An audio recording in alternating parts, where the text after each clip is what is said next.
Ladies and gentlemen, welcome to Group Chat. The week is almost over, and we are going to send you off filled with information. And a first in-person interview with the CEO of Sweet Flower, our favorite cannabis shop in LA, is growing. They're growing, and not like growing marijuana. They're growing stores. Well, they're growing marijuana too, I would guess. Yeah, I would assume that's in the pipeline as well. Might as well go fully vertical. There you go. So, Tim's on. He has a lot of great information on just like the weed business and what's going on, and the legal versus illegal route, federal legalization. Lots of really good topics here. Yeah, it is a lot of good information, and even just understanding cannabis. It's like how it all works. I think it's pretty fascinating. Yeah. Okay, and then we have a lot of topics to talk about, a lot of good stuff today. I think the biggest thing is still that it's just the most exciting earnings week in a long time. Things are up, things are down. We're going to talk about all of it. Let's go. Let's do it. Cash. Ladies and gentlemen, Group Chat. Cash. It's $1 trillion. Hot.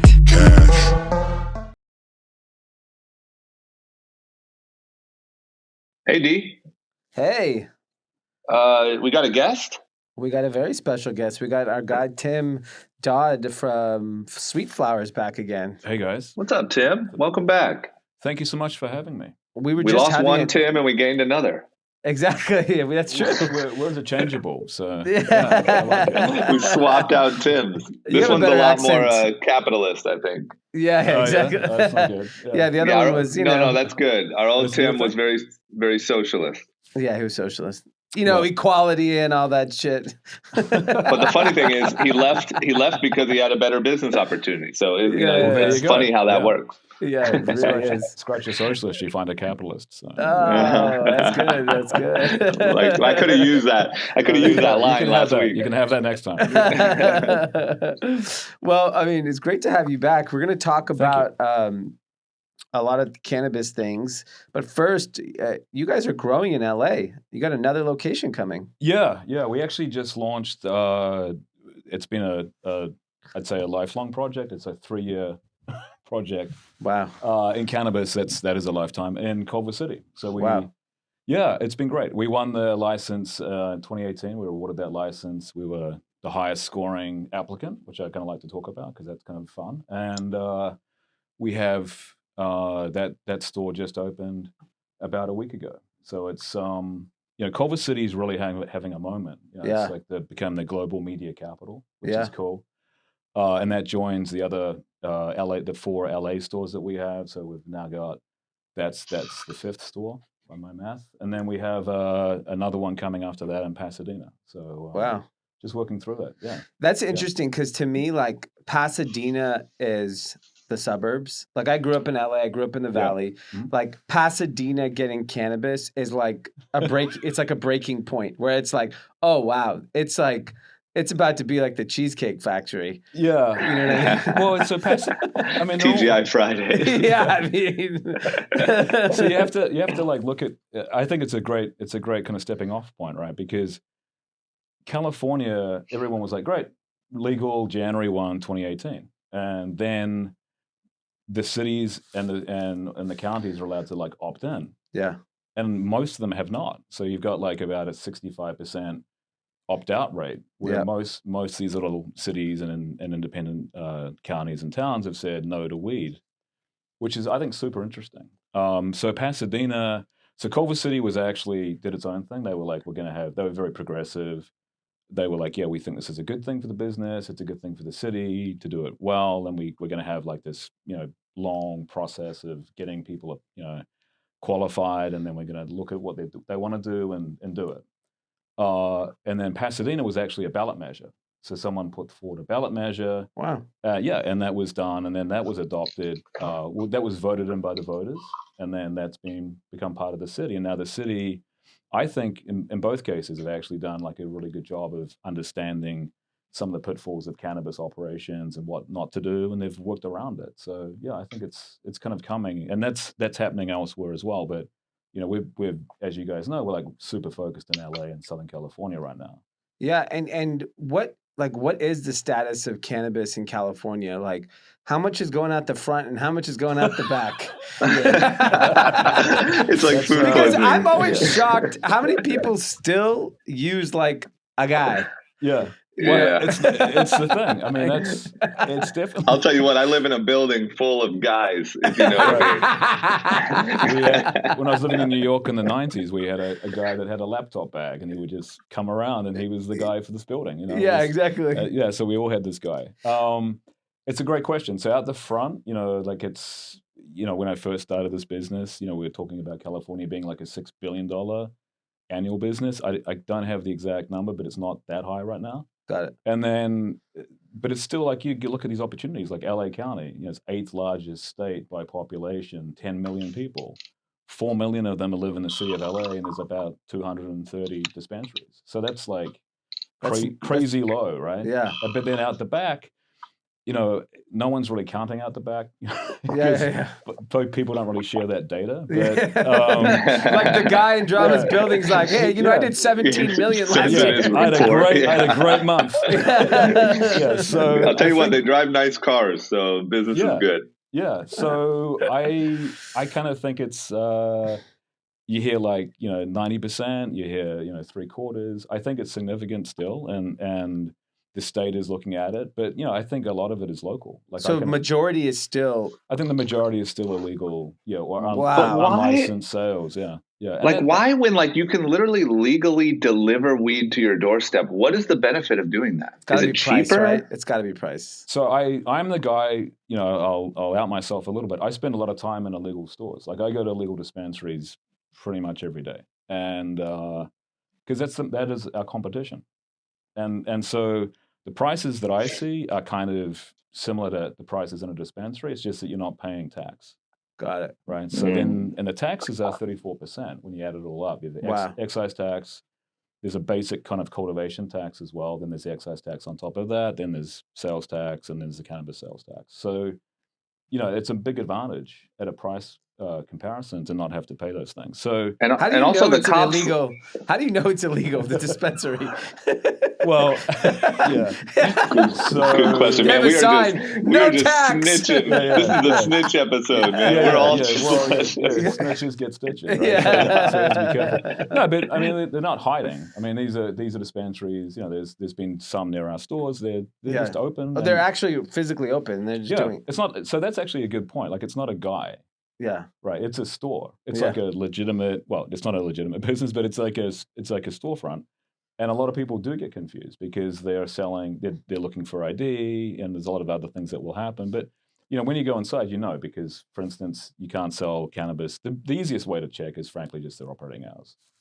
Yeah. Cannabis, state level, it shuts down at 10 p.m. every night. So if a store's open till midnight, okay, well, they're not selling legally, Got it. That's getting around. And the cops just don't care, right? The cops do care. I mean, the cops, but you have to. And I won't get into all of it because I will get some stitches now. But, but, I think the police are trying to figure out, LA police, like the enforcement units of various different entities, including at the state level, the local level, are trying to figure out how to convert this into a viable industry. And one of the things is, there's a lot of tax. So people are already talking about reducing tax. There was like some letters that went out to the governor, earlier this year, so 3 or 4 weeks ago. There's a lot of talk about enforcement, and there's a lot of talk about social equity, and how to convert, how to bring this industry into a legal, a much more fair, open, and egalitarian, business. It's still a business, right? So it's still capitalist, but it's also like, how do we, shut down the operators who are acting without licenses? Can you convert it? Can you bring in more social equity licenses? And then if you're going to bring in social equity licenses, how do you make sure that those licenses are going to be viable? Because if you're kind of competing against people who don't pay sales tax, you're 34% more expensive. And so I think, as a kind of conscious cannabis business, which Sweet Flower is, and as conscious cannabis consumers, people should be trying to support the legal California business. I think that's really the the aim. And then, from the regulatory, I'm not a regulator. I'm just a small business guy. So if the regulations need to change such that you can bring people into the legal side of the business, that should happen. I mean, I think we've been at this for 4 years, right? And so like you look at prohibition, that was a 13-year experiment, like 13 years to kind of go, okay, we're going to stop alcohol sales. Okay, that's a bad idea. We're going to try to regulate alcohol sales. And then they kind of just gave up. I don't think that was 100 years ago. So I don't think that's going to happen here. But I think that the regulations need to be reset. We do pay too much tax. I think that's a fairly common theme. There's not enough kind of legal avenues for cannabis still, and there's really rampant confusion at the customer level. Like you said, like how do I know that this is a legal business or not? The best way to look for a legal cannabis business is just to look for the sign on the front of the door that has the QR code that you can scan. It has a license on it. So we're really trying to push that stuff as a legal operator, so that when you come into the store, you see like there's the QR code. It's got the name of the business, and I can look at all the other stuff on it. But yeah, I mean, in a legal dispensary that's not licensed has can access Google, can be on Google My Business. There's no real easy way to figure it out. Got it. The quickest way is there a bit licensed operator will have the QR code, and a legal operators will usually have they'll be going till midnight or 2:00 in the morning, which is not part of the regs. So. Got it. That's interesting. That's great info. I've always wondered that. That's a PSA. Yes. Yeah, because it just seems like so far the people that have benefited the most from weed being legal, at least in LA, are the backdoor guys. Yeah, I think there's a tendency so far. There's a tendency. I think there's a tendency for everyone to have this kind of romanticized view of that. Like this, it's a guy, and when I go to illegal operators, and again, I don't want to get stitches for this, but I don't get that sense. I think this is part of a much larger organized activity. It's not just like a one-off thing. There's my personal view, right? So I kind of go, this feels like, because you'll see the same edibles at hundreds of these stores. And it's interesting. You're like, okay, that doesn't feel like that's accidental, Yeah. That's interesting. Yeah. That's cool. Thanks for the info. I think we just avoided the stitches line. You know what I mean? I think we're good. I hope so. Yeah, I hope so. Yeah. And so is cannabis in California right now viewed as a success, or is it kind of falling short of people's expectations because of all the taxes and the misinformation in the regulations? I think it's got a lot of growing pains. Yeah. So I think it started off like there's a business angle. Like it started off like most businesses with a lot of hype, and a lot of money went in, probably to the wrong, at the wrong levels, wrong valuations. I think those have been kind of corrected, and then there's the inevitable overcorrection, where people are like, oh, that's kind of not where we want to put money. And then you look at the business opportunity. Again, like California cannabis is really specific because every city is doing something very different or not at all. Yeah. And so you've got pockets where there's just like, no legal cannabis at all. Like geographically, there's like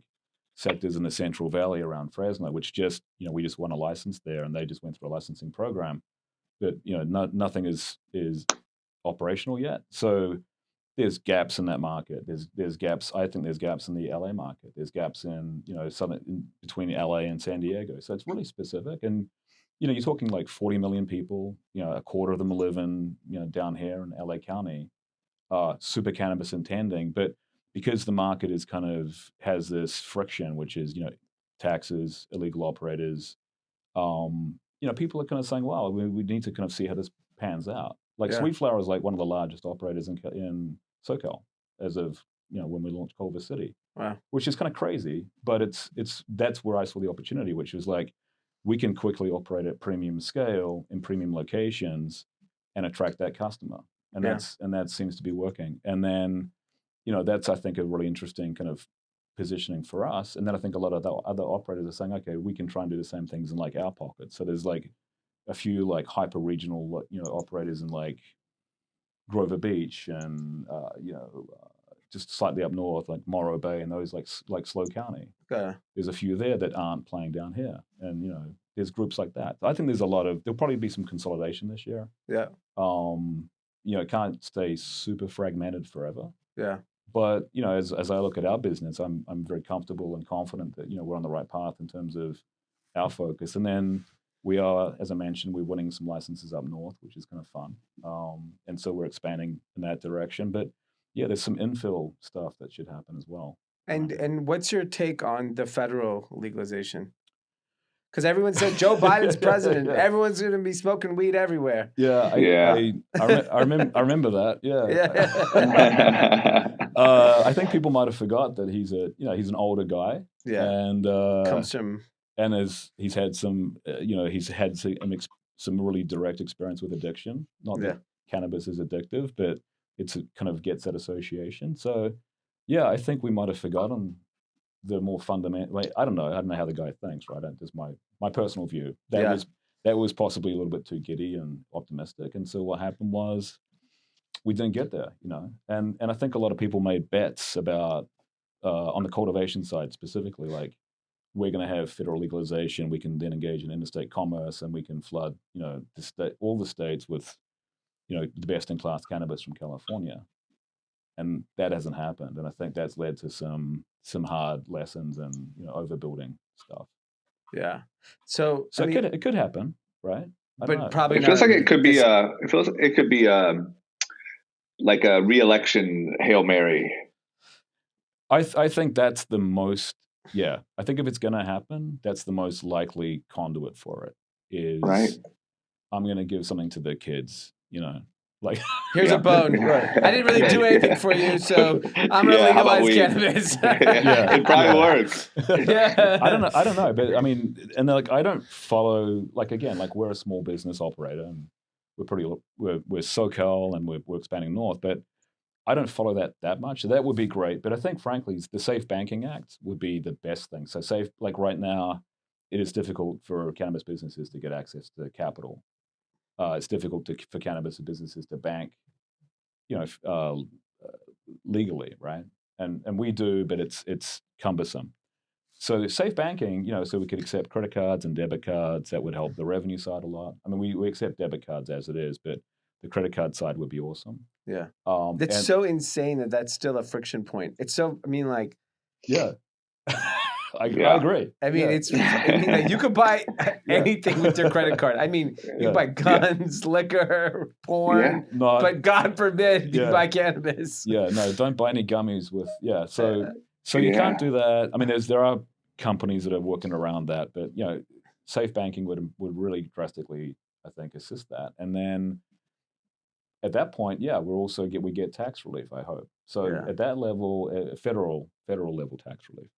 So that would be huge, and that's something that I think the Democrats and the Republicans can probably agree on. It's good business. Yeah, you've got it's good for it's good community. It's good for jobs, and it also would mean that a lot of we are banked transparently, but a lot of dispensaries are not. So some of them have got a lot of cash on hand. What's interesting is it's an article we're talking about today. I'll just talk about it right now. But New York State legalized gambling on mobile apps, right? Sure.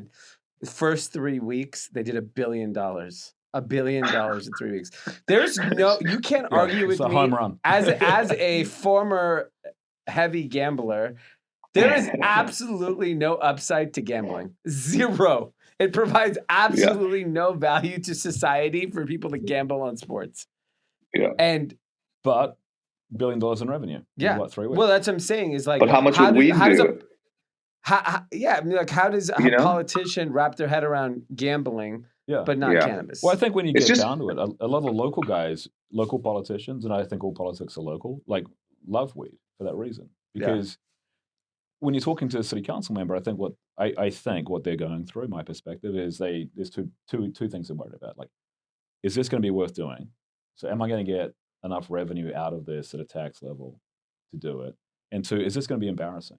Am I going to get all my constituents voting me out because the weed guy is crazy? Yeah. Right. And so they're looking for, safety on those 2 points. Okay. Isn't it really to your point, the only thing that's valid there is someone's old ass voters that still think weed is this is your brain on drugs sort of thing, right? I mean, tax revenue. I mean, everything else makes total sense. It's it's almost funny at this point how much weed is like accepted in actual society is not, you're like, I think everyone just thinks about it as legal, especially here in LA, of course, but like it seems to me it's only because they're worried that their old ass voters would vote them out.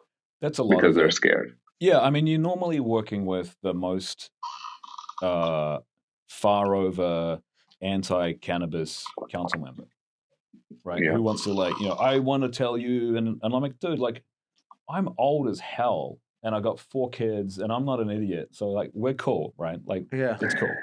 And he's like, oh, okay, yeah. And they kind of expect you to be completely weird, and it's like, it's this whole very weird. Oh, you seem okay for like, what you're doing. And I'm like, okay, well, thanks. Yeah. but I think it does come down to, you're talking to the most hard over anti-cannabis people in those discussions and trying to get them to the point where they feel comfortable. And that really, I think, is a lot about Sweet Flower. Like, we took all the stuff off the walls.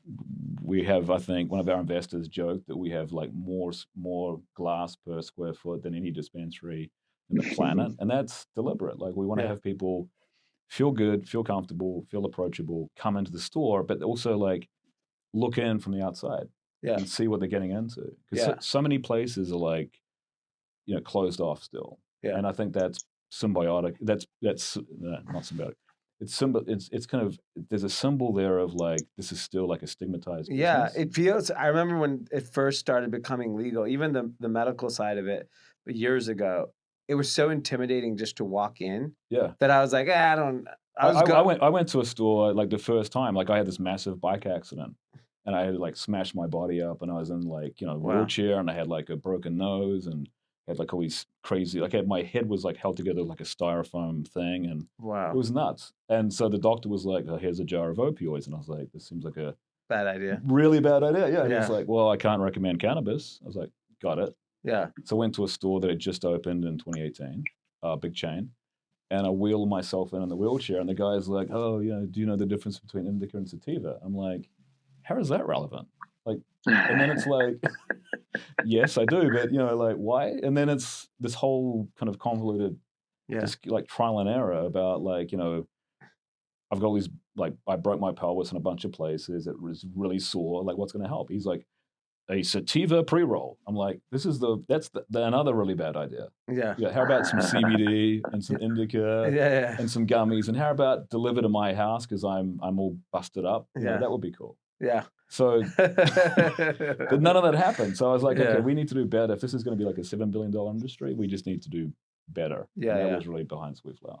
That's amazing. Yeah, you guys do a great job of, just making it more welcoming. And, I've gone there with friends before and it just feels like, like walking in a, I don't know, Whole Foods or whatever, Erewhon experience. Thank you. Yeah. And I think that's what makes it. That's the idea. We're selling a Schedule 1 narcotic as seamlessly and as approachable and as comfortably as we possibly can.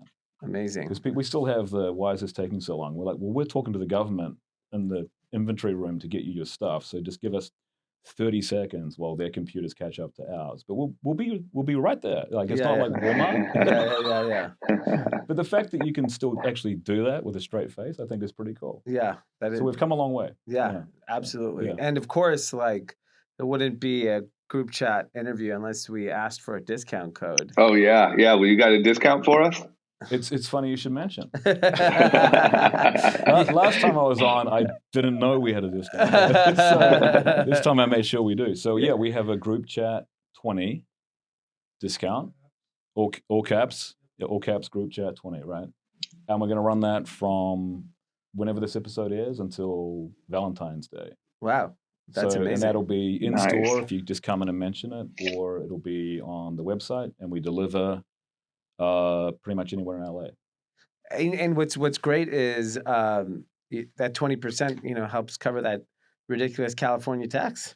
Yeah. Some of it. I think it might come out of my pocket. But yeah. It's definitely hurting you, but it's okay. No, we love our customers. We love group chat, and you guys have been fantastic. So I really appreciate it. And you guys deliver in LA We deliver in LA. Yeah, we've got every store is a delivery hub as well. Okay, cool. And then we're doing some stuff for the Super Bowl that'll be kind of fun. We're doing platform down in Culver City. We're doing like a little pop-up down there as well. Oh, cool. Which is about a half mile from our store. We're doing some fun stuff. We're also launching our own flower brand in a couple of weeks. So there's a bunch of other. I wanted to get that in at the end. But yeah, there's a bunch of little things happening. But the big news, I think, is we're growing. Yeah, and I think things are good. Yeah, it feels like you guys have become the prominent LA cannabis chain. Yeah, no, it's great, man. Thank you. Yeah, we're just trying to be, again, it's a local business. I think all cannabis is local, but as we expand, that's we want to stay true to our roots, which is SoCal. And you hooked us up with some epic goodie bags. There's a lot of epic goodness. Yeah. in those bags. But nice. For the BCC, we're not going to show them on camera. Yeah, I guess. Of course. But no, there's some good stuff there. Yeah, so, thank you so much for that. No, thank you for having me. Love it. Of course. Thank you, Tim. Wonderful. Thanks, and I think we're hopefully going to do something at Sweet Flower. I would love that. We're trying to lock down the date for that. Yeah, we were going to have you guys over for the Culver opening, and then I guess Omicron and that kind of stuff. But maybe we can do Pasadena in April. Okay, cool. And there's a few other things percolating too, which would be cool. Yeah, we look forward to it. No, I'd love to host you guys. You've got a great set. Thank you. Get you down here. That'd be amazing. Thanks for coming on. Appreciate it. Thank you. Guys. Thank you all.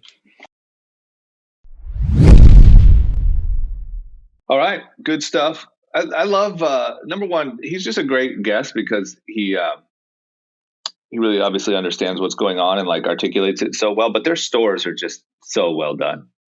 Yeah, it's just like what like a weed shop should be. You know what I mean? Yeah, it just feels like a juice shop. Yeah, it does. It really does. Awesome. Okay, you want to know who's not doing a good job? Meta. And I'm not talking about world peace. He's just fine.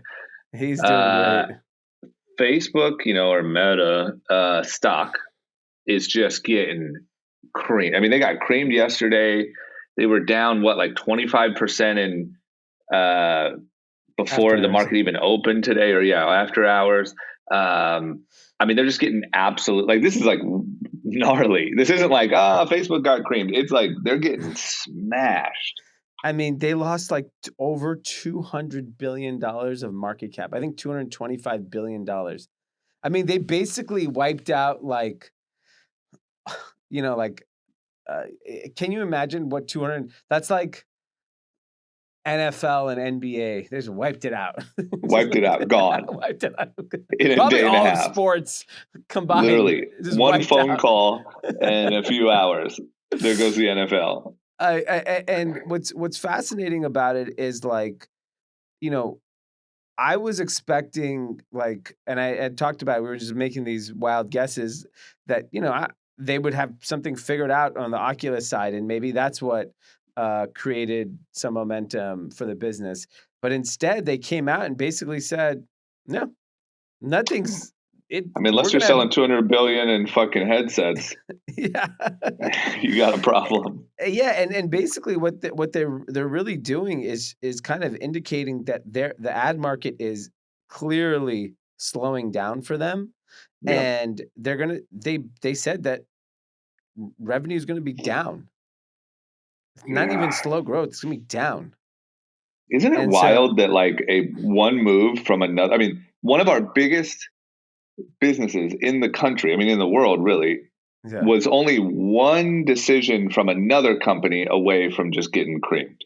Yeah, and I think when you look at they're obviously blaming the iOS 14 as the main reason, and I think everyone who sells anything or advertises anything has seen a noticeable dip in their performance. I was optimistic for them that yes, it affects us as small businesses, but big businesses don't give a shit. They're still advertising on TV. What do they care if their Facebook ads do? You know what I mean? True. They're gladly buying a 30-second ad during the Final Four that has absolutely they just wrote no a $6 million check for Super Bowl. Yeah, and so I'm, analysts were expecting $30 billion for the first quarter, but it looks like it's going to come in between 27 and 29 billion. So if it's on the low end of it, it's 10% less than what analysts are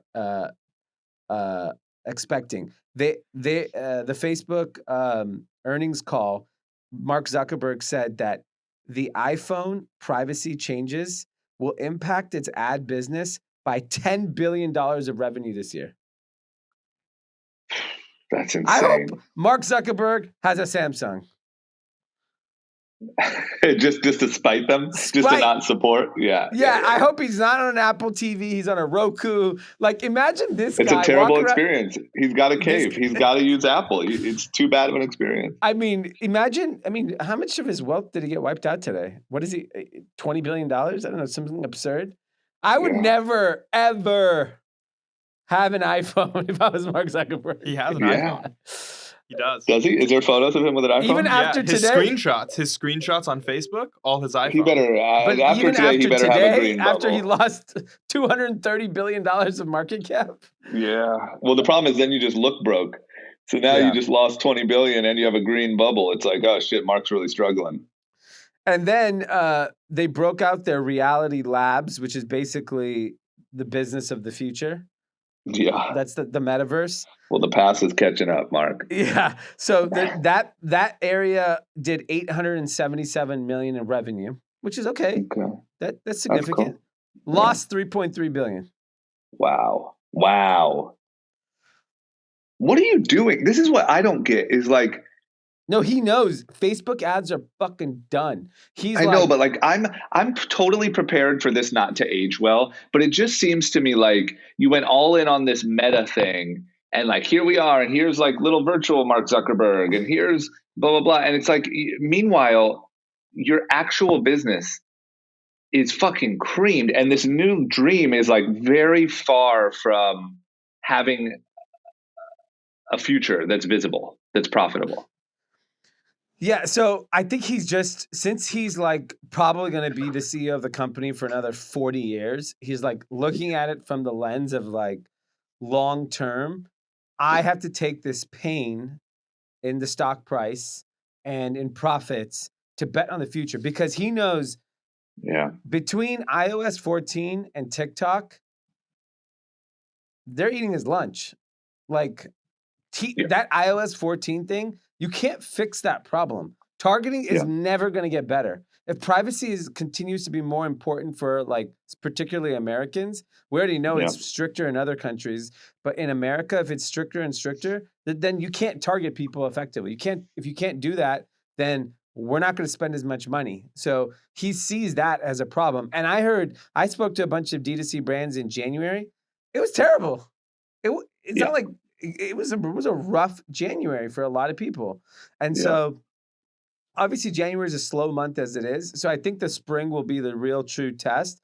But if by March and April, you're not seeing these ads start work again, people are just going to continue to cut and they're going to allocate money to other things. And they're going to allocate more to TikTok or Snapchat or Google or YouTube or whatever it is, influencers, whatever it is. So that revenue number starts to shrink pretty quickly. Like it's 10% next quarter. The quarter after that, it's another 10%. And next thing you know, you're like, shit, this business is toast. Yeah.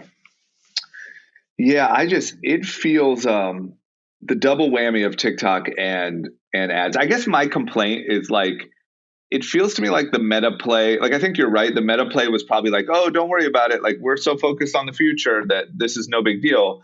But like, it almost feels like tone deaf or like in the sense of like you are getting creamed and you're talking about like little virtual Mark Zuckerberg floating around with Oculus headset on. Like that's not a viable path forward yet. And meanwhile, you're getting like really, really creamed. I mean, I don't know. He's a smart guy, obviously. I'm sure he figures it out, but it feels, I don't know, man. It feels to me like with TikTok and this privacy thing, this is not the end of the downward turn. Yeah. I mean, my guess is that the advertising pain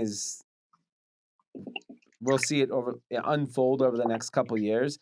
I think unless they come up with a way or different advertising products that potentially could be more effective, which they're capable of doing. They're obviously one of the most talented companies of all time. So with an incredible founder, I just don't have faith that the Oculus now I definitely don't have faith that the Oculus revenue is going to ramp fast enough to make up for the dip in the advertising revenue. So there's just going to be short-term pain. And, you know, Facebook took down the entire market today with it. The market got completely creamed because what happened is everyone's like, oh, if Facebook's hurting, all these other companies are going to be hurting. Like Facebook is like Snapchat went down. They released earnings. We'll talk about that in a second. But like Facebook going down also means Shopify should probably go down. Like their direct correlation, you know, they're probably the most correlated with each other. And Shopify got creamed, and Snapchat got creamed, and Amazon got creamed. Everything got creamed. What happened to Snapchat? Snapchat then releases earnings, stocks up 50% in after hours. 50? 50. What happened? So revenue came in higher than expected, and they actually are profit. They finally have a profit. They're going to figure it out. What if we fast forward 5 years, Spiegel is worth more than Zuckerberg? So here's my question. Daily active users are up 20%. Who all of a sudden wasn't using Snapchat and now using it? It's kids that are all just messaging each other on there. Yeah. You know what I mean? Like it has to be. No, I can't think of what. I don't know what you mean. Well, that's what's happening. That's the end of my story. Kids are messaging on there. You know how many places? Like I was talking to someone the other day. I could not remember where I was talking to them. So I go on my text. I look for their number. I don't have their number. I go on email. I don't have their email. I go on Facebook Messenger. I don't have them on Facebook. I finally found them on Instagram DMs. That's where my conversation was happening. Oh, yeah. I feel like that's so WhatsApp. normal. You're talking to people on 73. There's also people talking to people on Snapchat just because it disappears? Absolutely. 100%. I don't know why, but just people can't get enough of different ways to fucking write a text to each other. I know everything but like meet up in person. Yeah, literally. A phone call. God forbid you see him and say, hey, dude, what's up? Yeah, like, my snap streak. Yeah, it's the same way. It blows my mind how many people, like there are people, you know, because I'm not on Instagram that much, and there's a lot of people that have my phone number and, you know, I talk to relatively often, but will DM me for like, you know, like a legitimate like question that should be a text or a phone call. And I won't see it for like a week. And I'll be like, hey man, I don't like, why here? Like you can't just mix it up and send in a different location every time. And it's like a scavenger hunt. Yeah, I had that with the meeting the other day. I was like, I know I have a call with this person, but I didn't give them my email, but we did set up a time. So I'm like scrolling through like 14 message platforms to find the fucking email. Yeah, I think kids are just, and I could be missing something because that amount of growth is really high, but like kids love. What about the original content? Like, are people watching that? I don't know. I mean, I in my opinion, no chance. I don't watch it, but I know a lot of people who get their news off of Snapchat. Get their news? Yeah. Good Morning America or something like that. Well, that's a Did you say nudes show. Or news? Yeah. News. Got it. Yeah. I feel like we should have a group chat. Like, you know, we should have like a thing there. Okay. I mean, I'm just, if everyone's getting their freaking news. Yeah, I guess it's the new CNN. I don't know. I mean, like, I don't know for young people. Yeah, I don't know. But what? And then is Amazon reporting earnings like right now, or? So they just reported, and there's an article. So you know, early in the week, I was saying like, it made sense for me to see Amazon get hurt in the fourth quarter and report struggling revenues.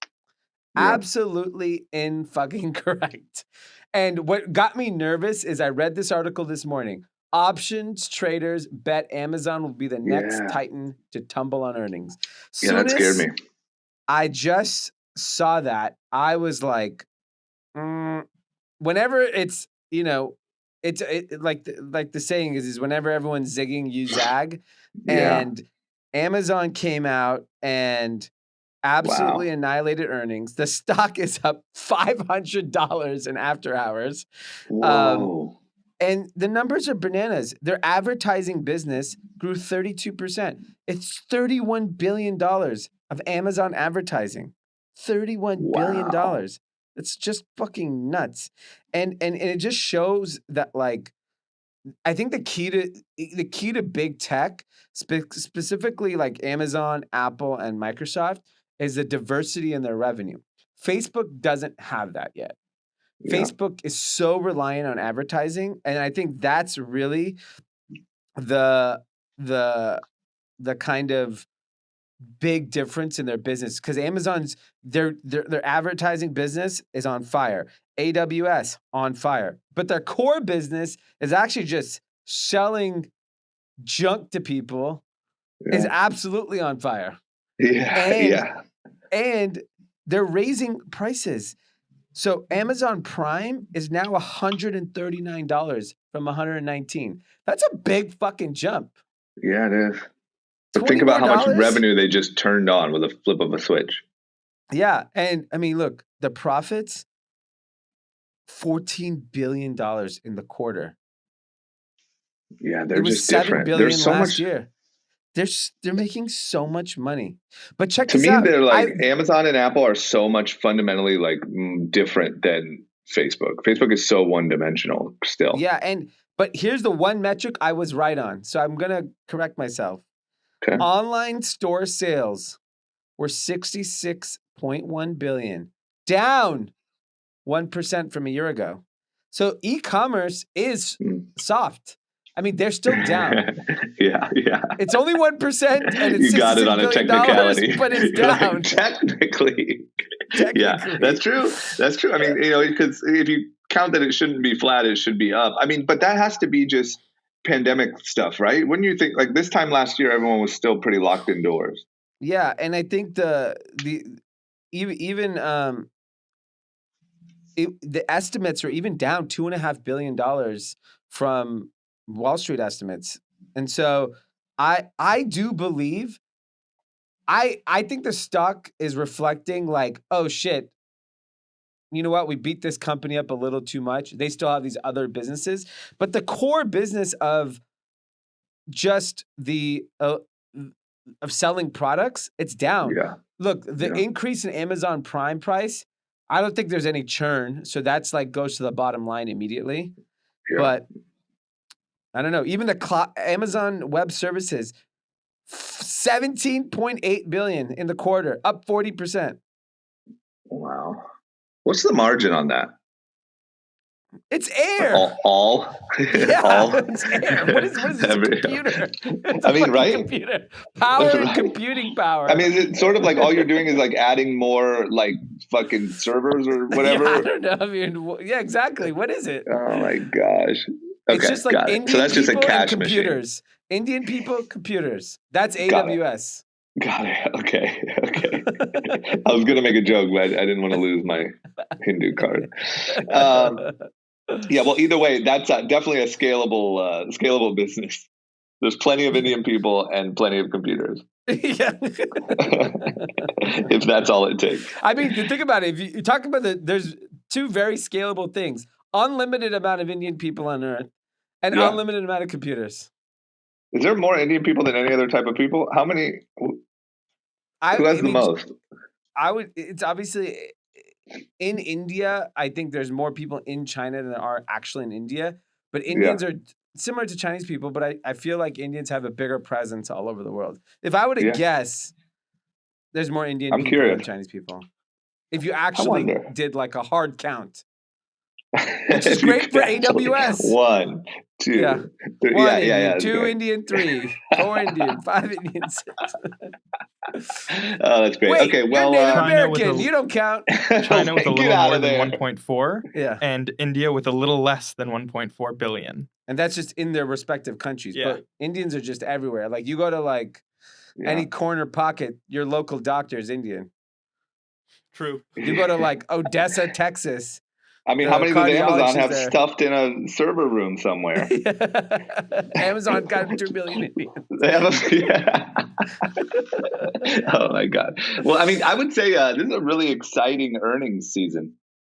It's blockbuster. It feels like NFL. Like some teams are up, some teams are down. Yeah, it is. It honestly looks like only Facebook is down. Everything else is fine. Yeah, that's true. What about Ken Griffin? What about the arch nemesis of the GameStop crowd? Ken Griffin over at Citadel, he's having a great time. It is, I mean, unbelievable. Like these like old school finance people, even like the Warren Buffetts of the world, everyone likes to make fun of them. There's so many memes about them that they don't know what they're doing. Web3, bro, Doge to the moon. The market was down in January, obviously, like big tech, Dow Jones, all of this stuff. Yeah. This guy was up 5% in January.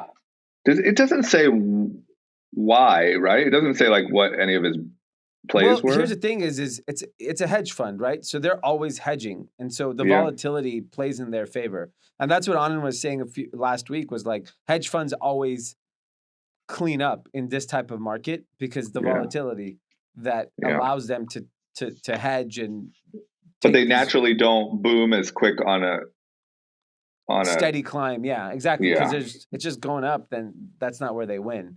But 5% and God knows how much money this guy is managing, whatever hundreds of billions of dollars he has. I mean, it's very significant when a guy like that makes 5%. Yeah. Sonic the Hedgehog over here. Yeah, that's good. It's funny to me that this guy keeps winning lately. He had his Constitution DAO, and then he has his 5% here. Like, I mean, he's a winner. He's a winner. And I think like it's interesting. It'll be interesting because we did talk about, Facebook struggles. The other companies that are struggling that reported was PayPal, which also indicates the consumer is struggling.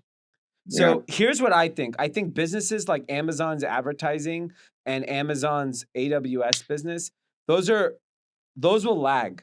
So because the way that I look at it is like PayPal is immediate.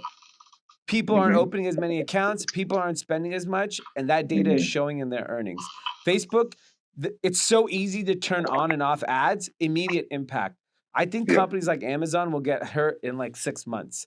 Like when you're going to advertise a little bit less on Amazon on the platform, you're going to your server costs you're going to want to reduce because you're not making as much money. Like you're going to look for ways to cut cost, and those companies will be affected. Then is complete speculation, but that's what I believe. But what if some of the essentially it's kind of like you're either like the Amazon route or you're the like Facebook marketing to Shopify route or both, but like those are kind of two different routes. What if the decrease in effectiveness of the ad spend and, to your own Shopify causes more people to go over to Amazon and spend money there to advertise? Yeah. Like, do you think that could be a route? Maybe. That's a good point. I'm curious because I feel like I know a lot of people who have avoided Amazon because, well, for different reasons. Amazon has its own reasons to maybe avoid it, and they've went the like Facebook advertising Shopify route. But if that starts to have bigger problems, you might be open to Amazon or to putting more of a budget there.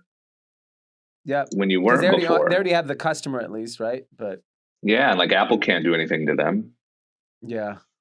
That's true. It's just interesting. I'm curious how this will all shake out. To me, this is like the beginning of the shakeup, and then you're going to get like the way things are going to settle or start to settle will be like in a different spot a little bit.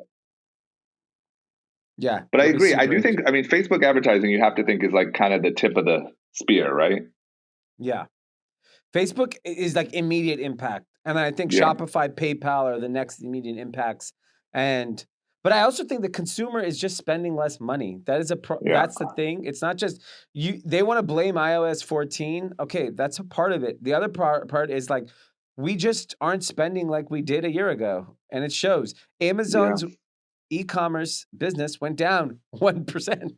Yeah, that counts. You can just stop after down. Yeah, exactly. You can just say it went down. Everything's so expensive. Oil just topped $90 a barrel for the first time since 2014. Some of that gas money is probably going to gas instead of, that little thing you would have bought because you got served an ad and bought it from someone Shopify. And we talked about last episode, rent prices in San Francisco and LA. Like They're all way up. Gas prices way up. Amazon Prime up. Your Netflix is up. Yeah. Spotify can't raise prices. Apparently, Joe Rogan's bringing down the house. Apparently, we need to thank Joe Rogan, though, right? Because Joe Rogan is, and these long form podcasts are the only reason why a platform like Spotify can even justify their prices. I didn't know that. I thought streaming platforms made. Okay, so let me start from the beginning.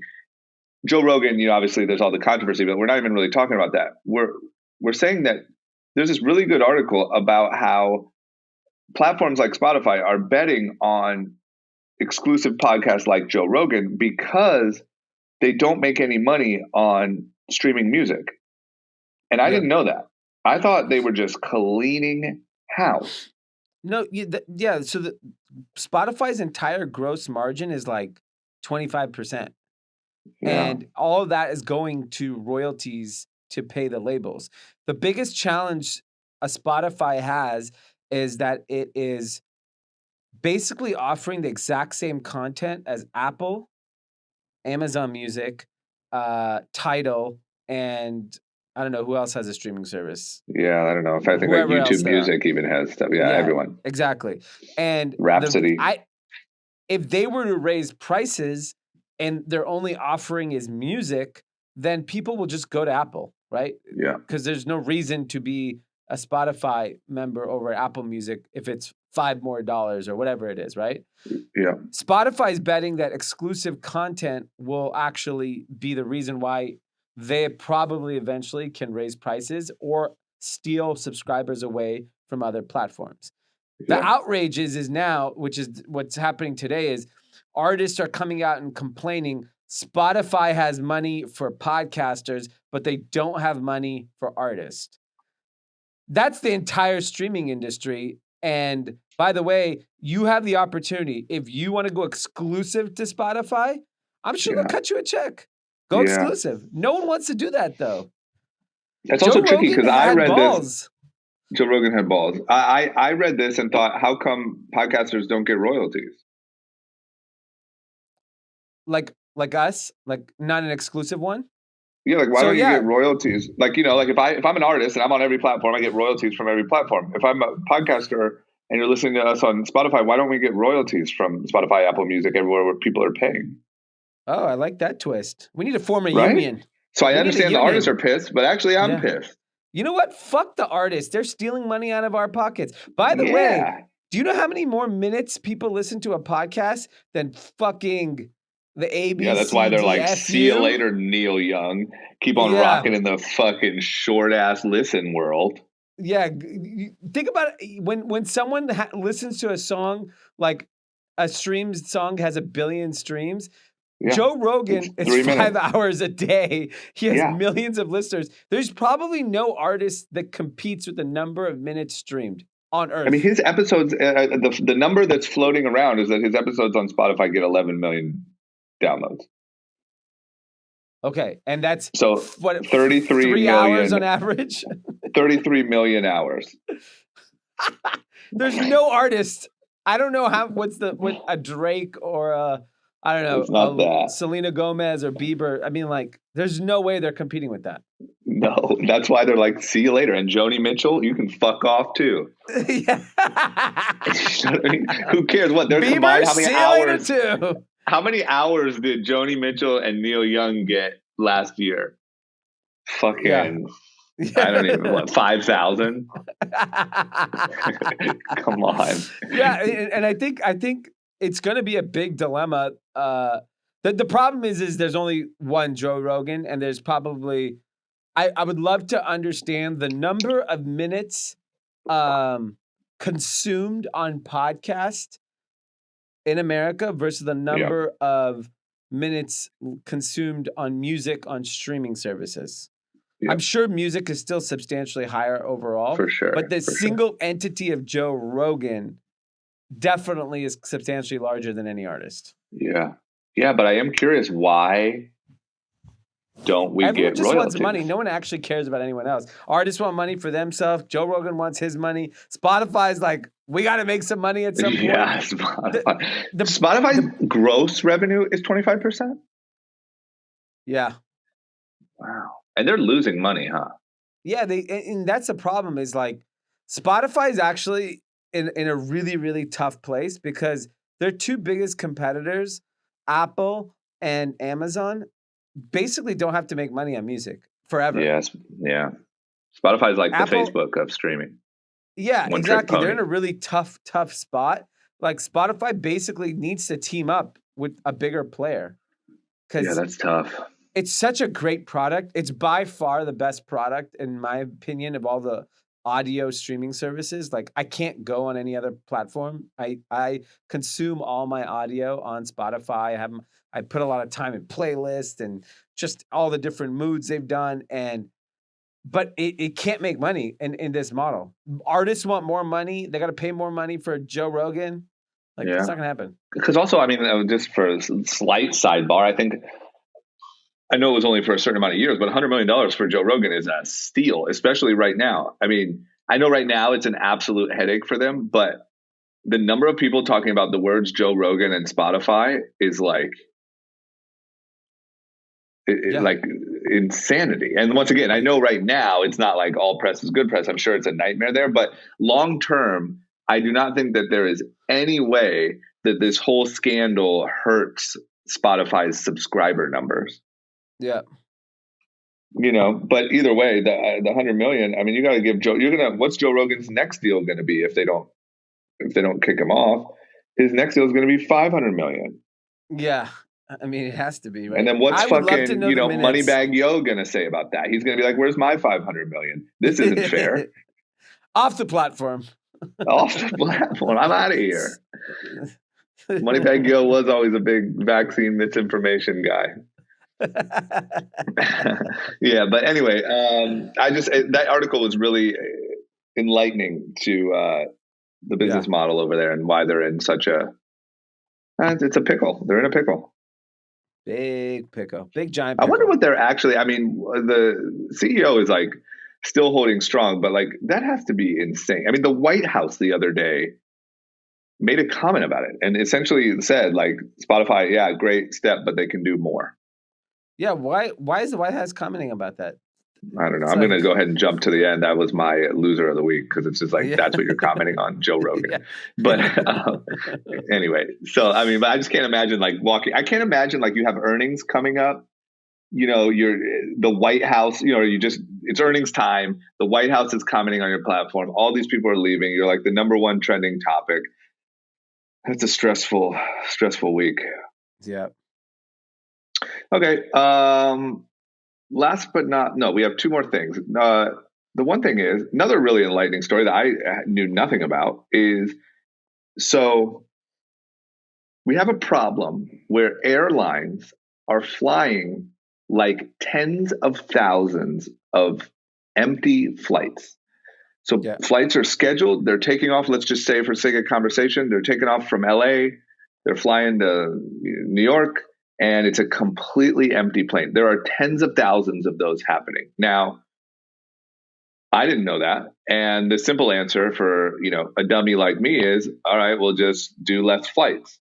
But what I didn't realize is that there's actually like a thing where you have to keep up a certain amount of flight volume to maintain, if you're an airline, to maintain your spot at the gates and on the runways, and you have to keep up a certain amount. And with COVID, with travel getting cut way down, what it happened was there's all these flights that are just completely empty, which, obviously number one is just absurd. It's crazy for the airlines. Of course, Greta Thunberg is not happy.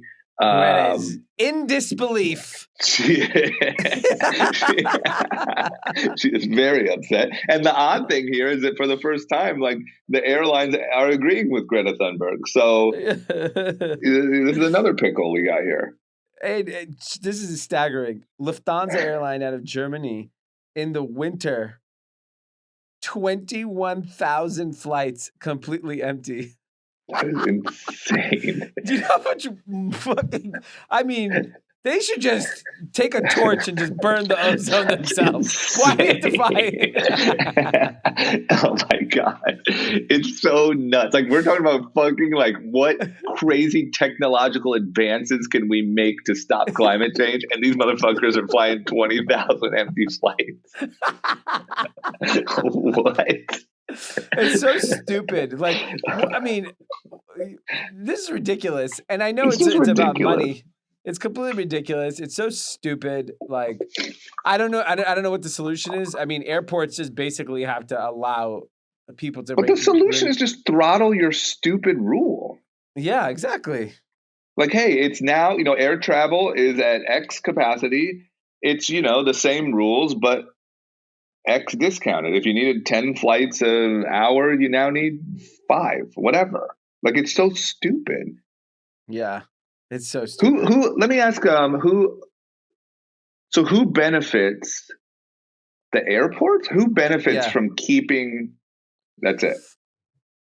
Yeah. So the airports are the ones making out like bandits here. Yeah, they're like, whatever. Yeah, burn fly this it. Gas. Fuck it. Take off. Take off, come down, do whatever you want. Just keep this shit running. Yeah, global air crazy. traffic was down 60% in 2020. So I mean, I get it. Everyone took a beating, and they're trying to figure out how to make money. But that's absurd. That's why we're fucked. That's why we're really fucked, is because, like I said, they literally have like the brightest mind. Bill Gates, I have it right here. Bill Gates wrote a whole book about how we can come together and solve climate change. It is possible. But at the end of the day, it's fucking like whoever the fuck's in charge of the airports can't just be like, yo, air traffic's down 60%. Let's pull that back 60%. You're like, no, fuck that. I'm cashing in. Yeah. And that's that's crazy. Yeah, it is crazy. I don't know. That's why we're screwed. I think we have a good time while we got it, and shit's about to get real hot. Okay. You know what I mean?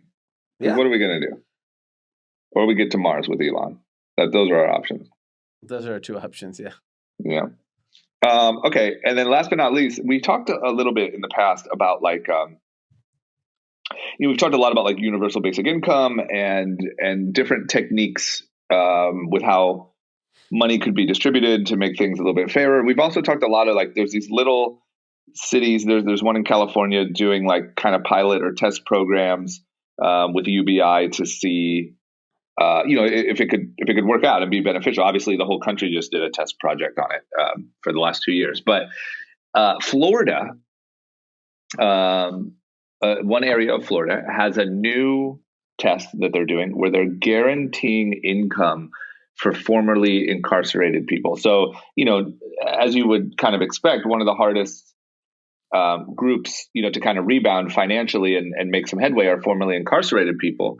And so they have this thing where it looks like they're giving them $1,000 for the first month, and then $600 monthly after that. They can spend it however they want. And it's a test to see if this could be a program that could be rolled out on a bigger level and solve some problems.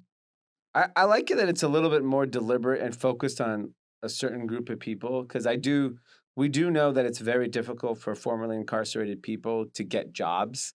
So, they're more likely to relapse into a life of crime if they're not able to earn an income. So at least this gives people a shot to like, re-enter society, and hopefully that base of $1,000 a month for the first half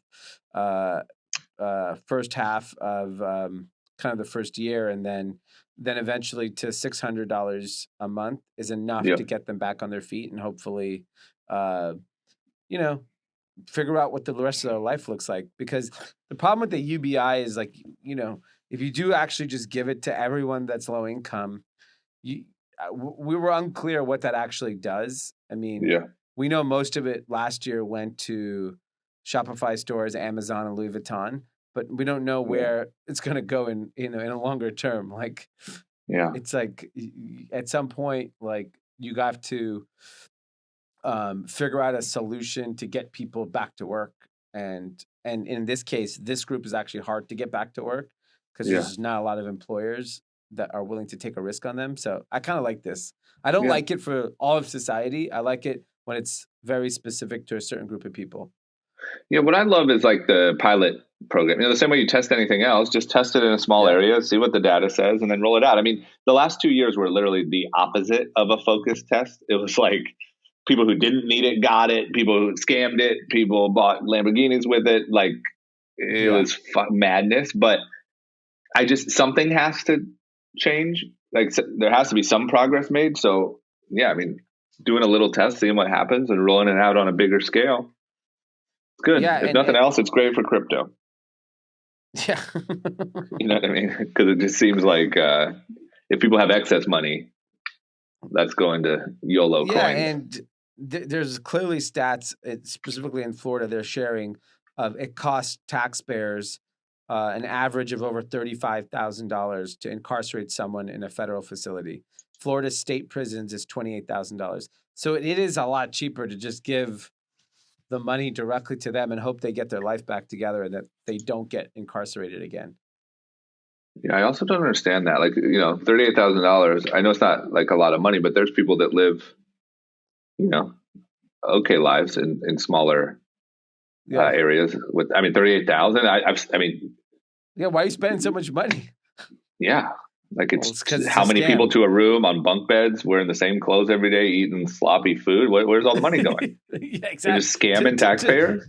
Exactly. That's exactly what it is. You compare a prison lifestyle to somebody who lives, in a small town on 38,000. They're probably not very similar. Yep. Winners, losers, content. Dee, who is your winner for the last week? My winner is going to be LA because we obviously we have the Rams. We also have the Super Bowl next week. You see all the signs coming up on the street now, and it's just the energy is going to be awesome. Just like people are in town, Super Bowl experience and events, and just I'm sure when you go to a restaurant, you're going to see like your favorite football player. I normally would travel to wherever the Super Bowl is. I'd probably go on like Wednesday, Thursday, and we would just roam around and have lunch and dinner and go to a party and then eventually go to the game. And I don't know, it's incredible for the city. Yeah. And it's just fun if you're a sports fan because it's LA. Everyone's going to be here next week. So I'm sure if you just, walked around, you're going to see some interesting people. What's it look like over there? Like, where you live, and like, do you see increased traffic and like increased people yet, or just like kind of the advertisements? Yeah. I just see the ads and like the bus signs and the street signs and things like that. I'm tomorrow, sure by Monday will be the. Or not tomorrow. I mean, next Friday, right? Yeah. Oh, you think Monday? Friday. You think as early as Monday? Oh yeah. Because Monday's 1 week. By Monday, the whole city will be all the teams and reporters. Everyone will be here by Monday for sure. Wow. And then like fans and like other people probably by Tuesday, Wednesday, and then by Friday it's fucking bananas. Yeah. Okay. Got it. That's fun. It is kind of nice. Like I do like. I went with you guys to Arizona for Super Bowl, and like there is just something so fun about like that energy. So, I mean, even though you miss out on the trip, the fact that we get to like be home but still kind of feel a little bit of that vibe, that's cool. At least for me. For you, it's not cool. For you missed out on a trip. For me, who doesn't go to all of them, I get to sort of partake in a little bit of the energy without going anywhere. Yeah, I mean, I've gone to every Super Bowl since 2009. I think I've missed 2. Wow. You like Tom Brady? I'm better than Tom Brady. I don't even think you went are. to that many. Yeah, you really are. Good for you. I'll take the opposite. My winner of the week is Ohio. So F you. Oh, wow. Yeah. Okay. I'm full on Ohio. I've decided. I was kind of not sure who I was going to root for, but really Joe Burrow put me over the edge. Okay. Joe Rogan, Joe Burrow, whatever. Some guy. Big Joe guy. Joe. Yeah. If you're Joe, I'm interested. So, I mean, it's just a huge moment. I mean, I think everyone kind of thought Kansas City was going to make it. Everyone was already counting on. You already see like commercials, State Farm commercials with Patrick Mahomes. Everyone was obviously betting on them making it. And they counted out Joe from Athens, Ohio, man. And we're here, and I think we're going to win it all. And I think, I think it's going to be a big day for Ohio next Sunday. All right, let's see. Okay. Who's your loser? Mine's the White House. I already told you that. Who's your loser? Mine's unfortunately is Meta. It's it's a disaster over there. Big time loser. Wonder what's going on internally. I was really, when they did the metaverse name change, it's obviously because they saw the writing on the wall a year ago that they have to make a change. The thing that upsets me is like, it almost feels like they gave up on Instagram and Facebook. Yeah. Like the innovation is just not there. Like they said they want to go after TikTok. Then go after it. Do exactly what the fuck they do. Why are you wasting time? Do you not have the engineering power to actually build a product that does exactly what TikTok does? Yeah. What is it? Like, why you just gave up a $30 billion fucking quarter business? Yep. It blows my mind. Like, even down to the detail. It's a little too in the details, but like if you watch a reel on Instagram, like if someone posts it on their feed and then you watch it, at the end of it, it stops. And you have to like click watch again or reload it or do whatever. Like we're on TikTok, it's just like not only does it keep playing, but it like serves you another thing that's even better and then another thing. Like just down to like the actual product and the way it's built is just worse. And they're not making any progress on like the actual experience, Yeah. Yeah. Like I'll check Instagram.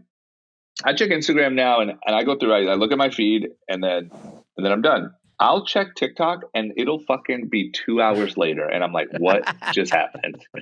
It is so much better when it comes to locking you in. Yeah. I just don't get it. I get it when it first came out, you couldn't figure it out, but it's been a few years now. Like, what are you waiting on?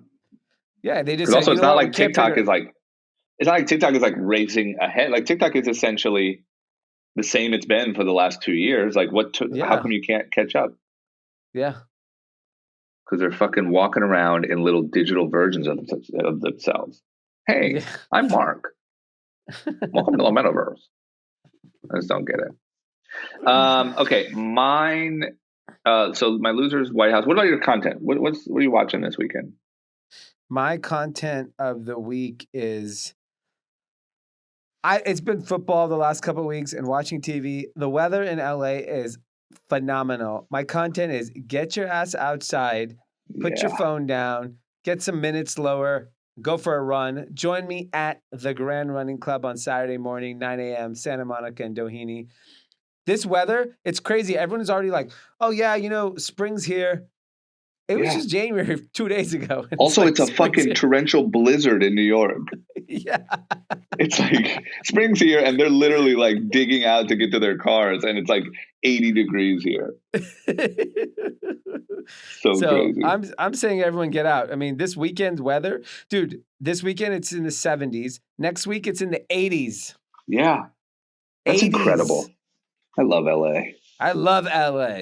Oh my gosh. I love LA. I love LA. Okay, well, I agree. Great content. Gosh, I want to just steal that. I mean, that's just great content. My content was going to be, I just read for all of our entrepreneurial listeners, I just read a new book called Amp It Up. And it's getting a lot of press because it's by Frank Slootman, who is the CEO of Dee's favorite company, Snowflake. Oh.